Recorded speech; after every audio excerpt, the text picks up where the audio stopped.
So this is the macro that got our interest. It only checks for execve. It's the first operand in the condition of the rule run shell untrusted. So the plan is simple. We suspect that a process spawning a shell through execve remains unnoticed by Falco. Thinking deeply about this rule, I have also other ideas, like changing the name of the process spawning a shell to one of the names treated as exception by this rule, or symlinking the shell to an unlisted name, but I leave this as exercises at home. In this little demo, we're gonna use the current development release of Falco, basically its master branch from GitHub.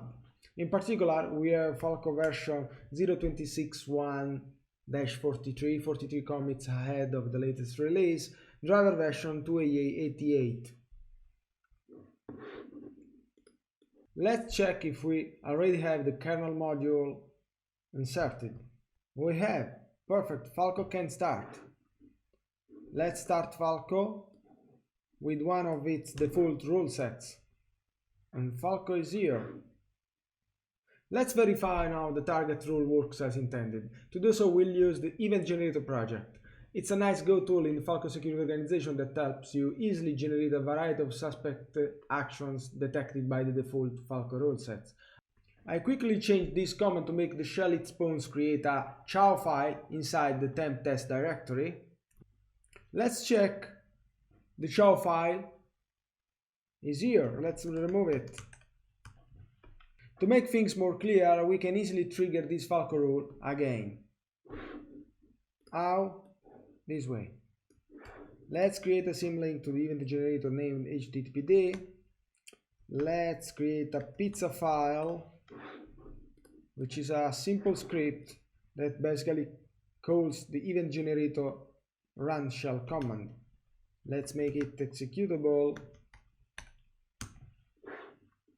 Executing this script we just created, Falco should detect it anyway.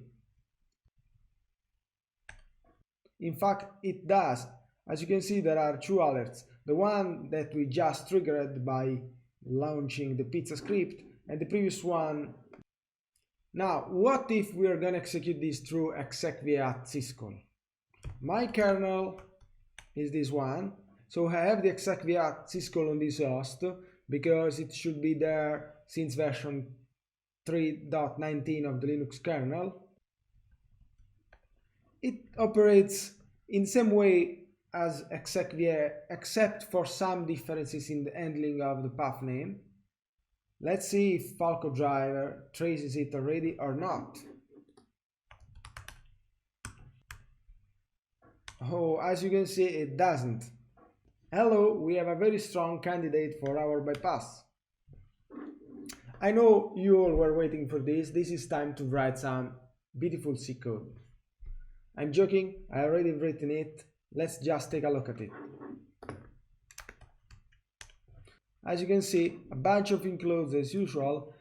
Here I'm basically calling the execve@syscall, telling it to execute temp test httpd with these two arguments. Let's compile it. Okay. Let's execute it. Who seems to have executed the. As you can see, there is no rule launched by Falco. But do we have the show file? Yes, we have. So it worked but got unnoticed by Falco.